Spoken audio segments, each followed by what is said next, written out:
بسم الله الرحمن الرحیم. به نام الله بخشاینده مهربان.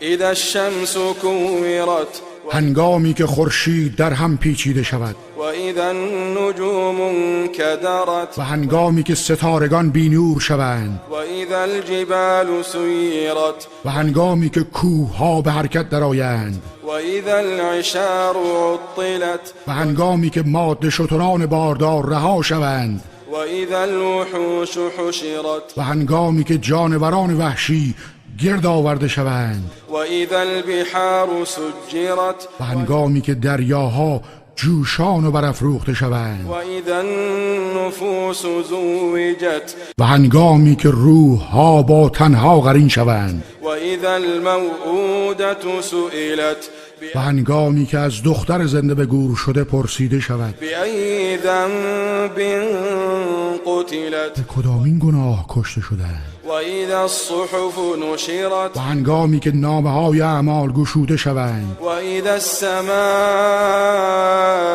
کشطت و هنگامی که پرده از روی آسمان برگرفته شود و اذا الجحیم سعرت و هنگامی که دوزخ افروخته و شعله ور گردد و اذا الجنة ازلفت و هنگامی که بهشت نزدیک آورده شود علمت نفس ما احضرت در آن هنگام هر کس خواهد دانست چه چیزی را برای آخرت خود حاضر و آماده کرده است. فلا اقسم بالخنس پس سوگند به ستارگانی که باز می‌گردند، الجوار الکنس شتابان حرکت می‌کنند و از نظر پنهان می‌شوند. واللیل اذا عسعس والصبح اذا تنفس و سوگند به شب هنگامی که تاریکیش کاسته شود و پشت کند و سوگند به صبح هنگامی که بدمد. انه لقول رسول کریم بیگمان این قرآن سخن فرستاده بزرگوار جبرئیل است ذی قوة عند ذی العرش مکین که مقتدر و نیرومند است و نزد الله صاحب عرش مقام و منزلت والایی دارد.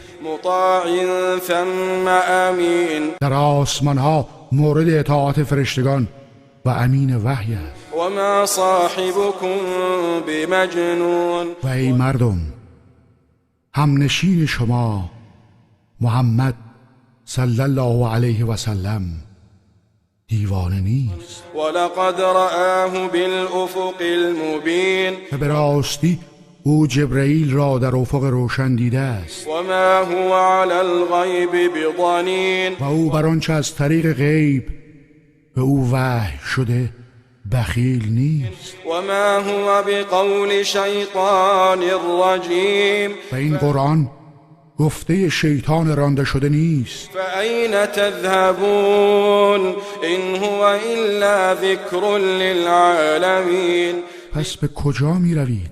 این قرآن چیزی جز پند و اندرز برای جهانیان نیست. لمن شاء منكم ان یستقیم برای کسی از شما که بخواهد راه راست در پیش گیرد. و ما تشاءون الا ان یشاء الله رب العالمین و شما نمیخواهید مگر آنکه پروردگار جهانیان بخواهد.